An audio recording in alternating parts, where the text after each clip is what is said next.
I'm not nervous to film this. I'm actually quite excited. And I really hope, I don't want to get famous off of this. I just want to bring awareness. And I really hope that this video will help people understand mental illness and spirituality and how they can coexist and either be the perfect conglomerate of beauty or the perfect destruction of life. Literally the perfect storm. So here we go. I was diagnosed as bipolar at 1 or 2. I can't even remember. But I was diagnosed as bipolar back in 2021 because I went through psychosis and was Baker acted. For those of you who don't know what a Baker Act is, it's basically when the authorities come and take you against your will. And I say against your will, meaning that they don't have to have your permission to take you. You are a threat to yourself and a threat to society. And so they take you and they put you in a mental health facility where you are pumped up with drugs until the point where you settle down enough for them to release you back into society. Whew.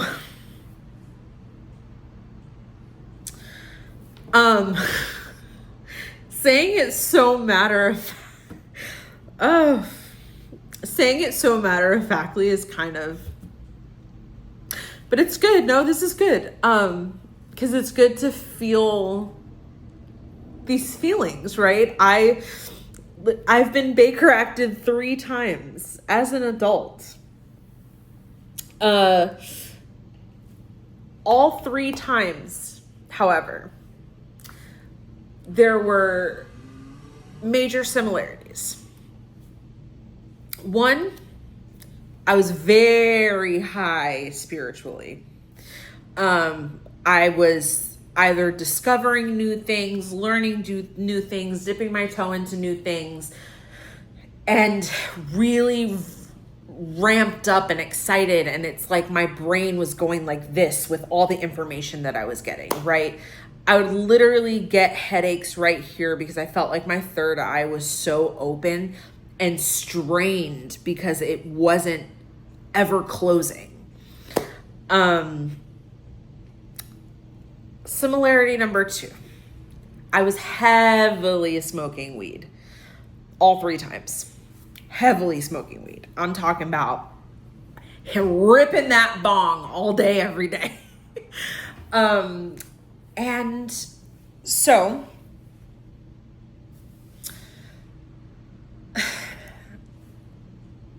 I told myself after the second time, and at the time I was in a relationship with my now soon-to-be ex-husband, but he and I both agreed that it would be best for me to refrain from smoking weed. I also talked to my psychiatrist and my therapist about it. They all said that marijuana interacts negatively with my psych meds. And so for me personally, marijuana was not a good idea.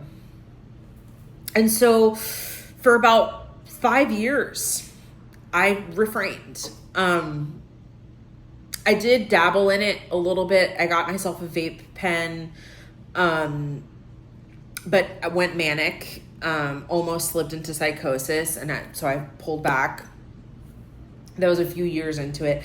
I am skipping so much information because I'm trying to stay on a certain topic. But throughout all of this, like, let me just say, this was 2021 to August 2026, right? So June 2021 to August 2026. And in that amount of time, I almost got a divorce twice until I finally said, we're doing it. Almost got a divorce twice, opened my marriage into polyamory, got engaged to my girlfriend and boyfriend that my husband and I were dating. The guys weren't dating, but anyway, they proposed to me. We were wearing rings. I proposed to her. He proposed to her. Like, it was a whole thing. We were planning families together and actively trying to get pregnant together and all of that. And then more transpired. That relationship, those relationships broke off. We ended up dating another girl who we moved in with us shortly after we started dating. That relationship lasted a year and a half. So much happened. Also, in that amount of time, I left the Christian faith completely and was searching for my own faith. What was I going to believe in? All the while managing this new diagnosis, getting used to taking medications every single day, getting used to living with the stigma of being bipolar, not understanding my brain. And then very recently to now finding out and getting tested for autism, realizing I am in fact very autistic and also ADHD. So there's a lot going on in this cranium.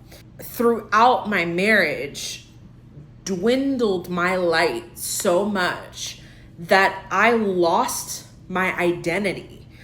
My identity was in Christ when I was in the church.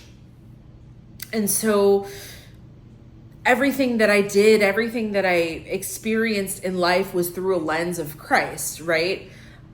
When I came out of the Christian faith, I was discovering, okay, what is my lens? What is my identity? That's when I asked for the divorce for the first time, because I was like, you know what? I got married when I was 21. I was Christian at the time. This was the right thing to do.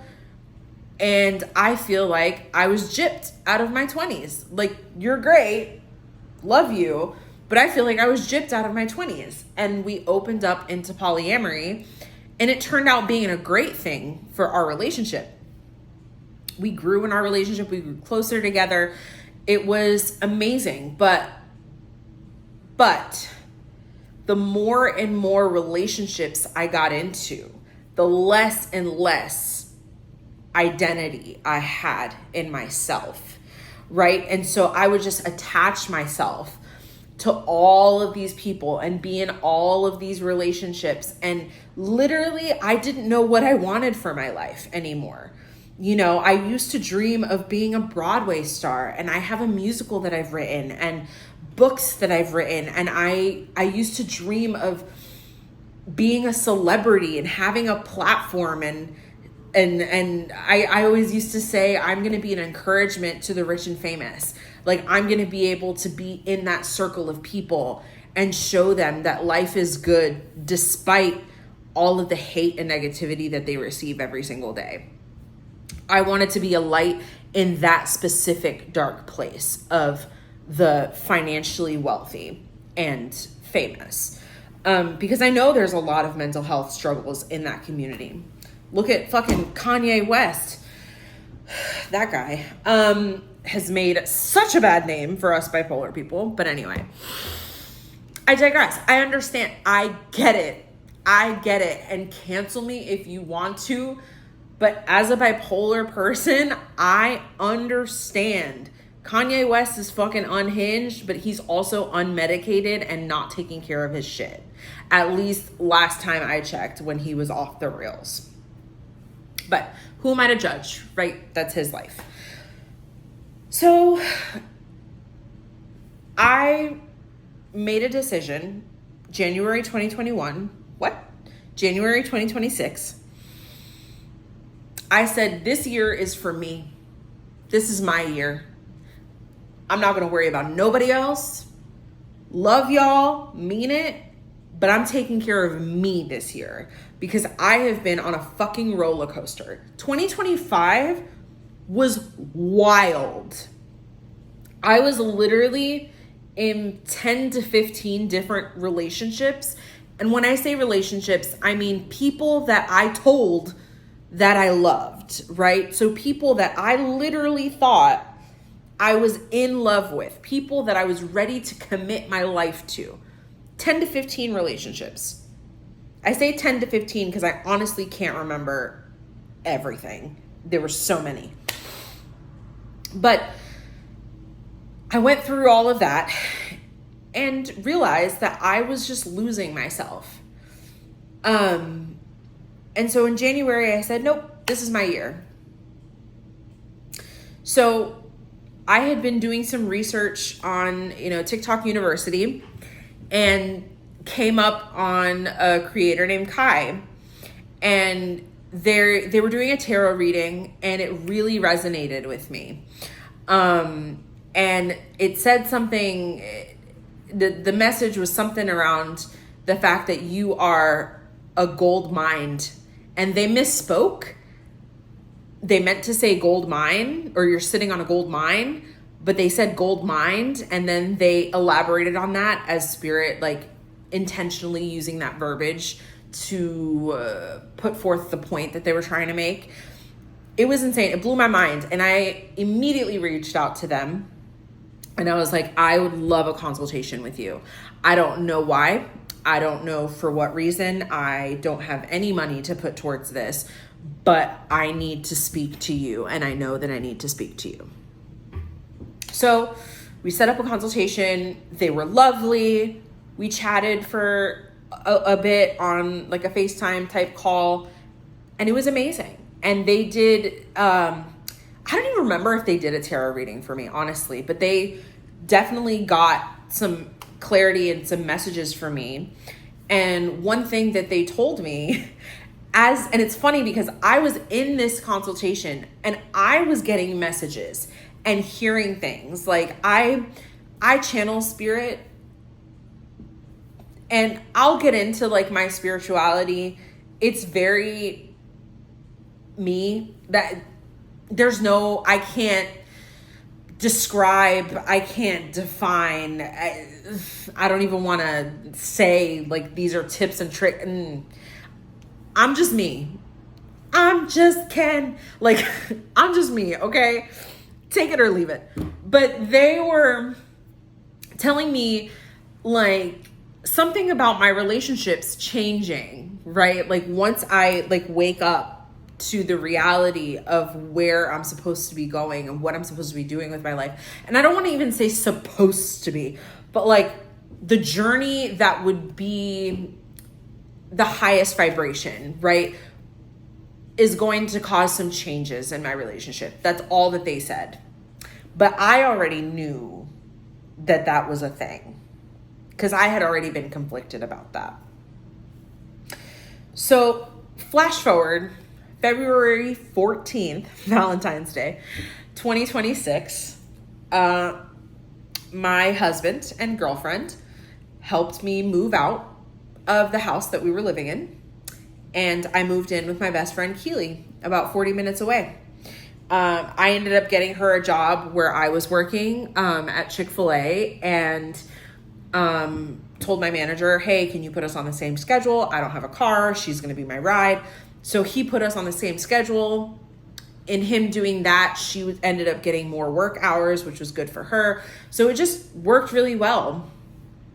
And at the time, I was still in a relationship with both of my partners. They had decided to split up and not date each other.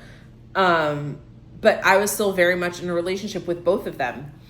And as I was living with my roommate or my bestie, Keely,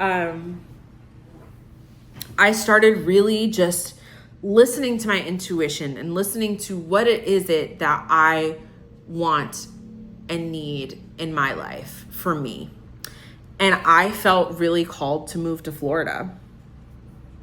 And I've lived in Florida many times before. It's funny because all 3 times I went through psychosis and was Baker acted, I was in Florida. This last time was in Orlando, which was a much, much better experience.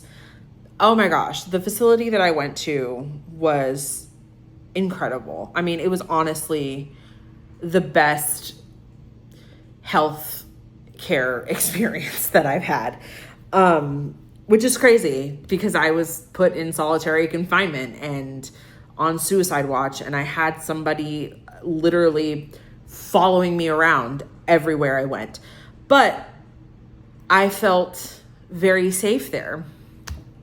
So anyway, moved to Florida, right? And unfortunately, I was still caught up in this mindset of connecting myself with someone. Like, Keely and I were very bonded, very, call each other soulmates, like almost did a blood oath, like bonded. And we're still besties, but she's the one that called 911 on me a couple of weeks ago. And it's because I scared the life out of her. I put her life and my life at risk because I was out of my mind. I don't know if she's ever going to trust me the same way that she did before. And that hurts and that sucks. But when you have an illness like I do, it's a risk every single time. And that's why it's so important to stay on top of your medication and stay on top of therapy and stay on top of self-care and self-love. And that looks different for every single person. I remember I've been to so many therapists, and finally I found one that I like, but all the gurus, all the people tell you, oh, take a soothing bath or take a walk or journal or color and yes, all of those things help. But self-love for me is sharing myself with myself and with others. That is a form of self-care for me. And so I have family members that are like, wait, you're posting on social media right now? Like, you should be taking a break. You just got out of a mental hospital. Like, come on now. And I'm like, no, people need to hear this. Like, let me walk that back. People don't need to hear this, right? I could be silent about this for the rest of my life, not say a shit about it. I could post this video and not get a single view. I don't care. But I need to do this for me, right? What I've been doing since I've been back home, and I've been back home now for a week, 7 days since I was hospitalized. What I've been doing for myself is utilizing my journal app on my iPhone, and I've been taking videos of myself and journaling like I would be posting on social media. Those videos are private. I'm not using those for content. This other stuff that I'm filming and posting, that's because I want to share it. That's because I feel comfortable sharing it. I love sharing my testimony, if you will. And I know that word can be a trigger for some people, especially if you were raised religious or have been in a religious community. But literally, like, my story is the only story that's mine, Like, isn't that so cool? Like, why wouldn't you want to share that with people? And I don't have a car. I work from home. Where am I going that I get to share this story with people? Really, So the internet is where I go to share my life and to share my experiences. But yeah, I wanted to just shed some light on the fact that, like, I recognize I am very mentally ill. I am going to be on psychotics medications my whole life. Antipsychotics. Stuff that doesn't make you psychotic. Antipsychotics. I'm going to be on antipsychotics my whole life. I get that. I'm going to be in therapy my whole life. I still struggle with admitting to the fact that I'm never going to smoke weed again. We'll talk about that later. But I recognize that I have serious issues.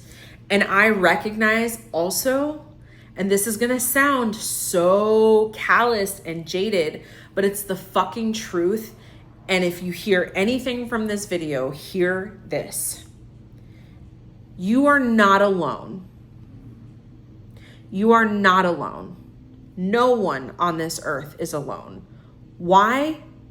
Because you have yourself.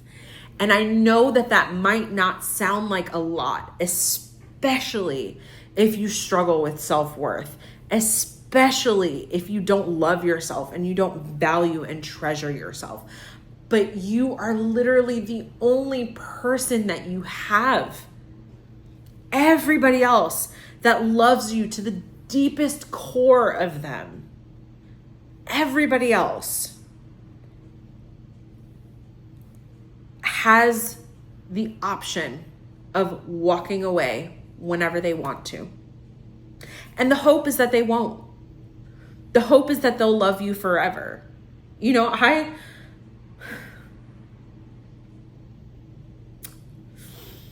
me and my ex were together for 14 years, you know, like we got married in 2014, started dating in 2012, we're best friends in 2011. Like, I went every single day of my life since the minute we became friends, talking to him every single day. Do you not think that it kills me to know that at the end of the day, I was all alone in that relationship? And I don't fault him. He's not the villain in this story. There is no villain. I don't blame him. He's been through so much. And I love him so much. He is such a good person. He is such a beautiful soul. But he's no longer mine to carry, you know? Like, I recognized that I needed to separate myself from him because he wasn't doing the work that he needed to do for himself. I was holding him back and he was holding me back. We were enabling each other to stay stuck in this pattern, in this cycle. And we were never going to get out of it because we were just propelling each other on it over and over and over again. And I think that's the hardest part, is to leave somebody that you love to your core and that you thought you would have a future with. And here's the thing, man, like, he and I are cool. God, I'm so emotional right now. I just need to sit with this for a second. Hang on. He and I are still really cool, right? But we don't have daily texts anymore, you know? When I was hospitalized this last time, you know, my family reached out to him because he's still legally my husband and a really good friend of mine. And he was worried sick. And I haven't even talked to him on the phone since I've been back. I just texted him and was like, hey, sorry to worry you. I'm back home. Things are chill. And he's like, good. I'm glad you're okay. And that was it. And it's a weird place to be.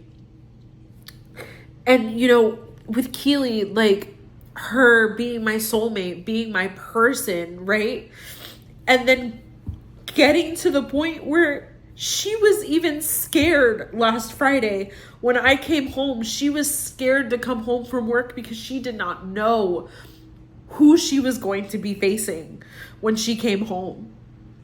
And she told my parents that she wasn't sure that she wanted to live with me, that she wasn't sure if she wanted to finish out this lease because she didn't know if she could handle living with me. And I fucking get it, dude. Like, we didn't have cameras at the time. Now we have cameras in the house for accountability. We didn't have cameras at the time, and I fucking wish we did, because if I could play back to myself the shit that I put her through, like, bro. And she has seen me go through some weird shit, man.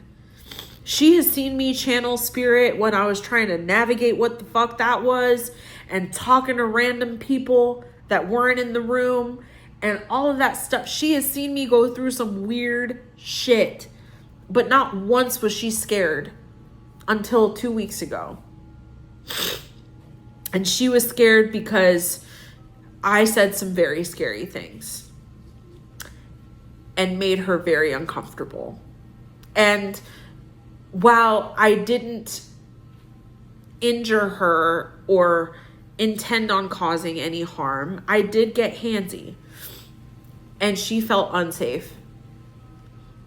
And that's the thing about being in psychosis is your brain literally is out of your body, or it feels like your brain is out of your body. It's like I'm watching myself doing these things, but I can't control what I'm doing or saying.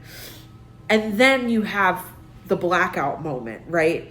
I remember the cops coming into the house. I remember the medics questioning me. I remember them putting me in handcuffs and putting me in the back of the cop car and taking me to the facility, and I had to take off all my jewelry. I remember all of that. But then the 3 days that I was in the facility that I did not sleep, but I was pumped up on meds, I don't remember shit. 3 days. I don't remember shit. So anyway, it was just a huge wake-up call to me. So again, I say, you are never alone, because you always have yourself. But what I've realized in all of my 34 years of life, you have to have a solid foundation in who you are, not defined by anyone else. Not defined by religion, by upbringing, by society, by opinions, by social media, nothing. There's no definition for you. You, the person that you are, no definition. Indescribable. None. That is something that you have to figure out. And if you decide to label, you can. Otherwise, don't. And just let people know the parts of you that you want them to know. But know that you are beautiful and you are so loved and such a treasure. And just the simple fact that you're watching this video is incredible, because that means you're alive. And life is so worth living. We're so lucky. Like, honestly, past me was like, I didn't choose to be here. I mean, I still feel that way sometimes. Like, I didn't choose to be here. Fucking, my mom chose to follow through with the pregnancy, the oopsie pregnancy that she got, and decided to raise me as her child. That was not my choice. I did not choose that for myself. And now I got all these fucking mental illnesses and diabetes and all this bullshit that I got to deal with because she chose that my life was worth it. And that's how I lived my life. No more. I get to choose now because I'm here, right? I have all the cards in my hand now. I'm the one in charge of my life. And you know what I say? I'm going to win this fucking game. And I don't know what the point of this game is. I don't know what the goal of this game is. But for me, it's to be happy, joyful, spread love, spread kindness, exude peace, create comfort and peace in my heart, in my home. That's my goal. And I'm fucking doing it. And it comes with its ups and downs. It really does. But at the end of the day, if you get to lay your head down at night and think of one thing that made you smile and appreciate the fact that you got a breath in this morning, you did damn good. So, thanks for coming to my TED Talk. No, but really, like, if anything in this video resonated with you, please comment. And I don't want engagement because I want followers. I want engagement because I want community. I want community. And that'll come in time. You know, I'm trying to get more involved in my Orlando community. But there's also an online presence and an online community that I would love to build. So join me on my journey. Be a part of my crazy, kooky, weird, whimsical life. And be kind to yourself today. You deserve it.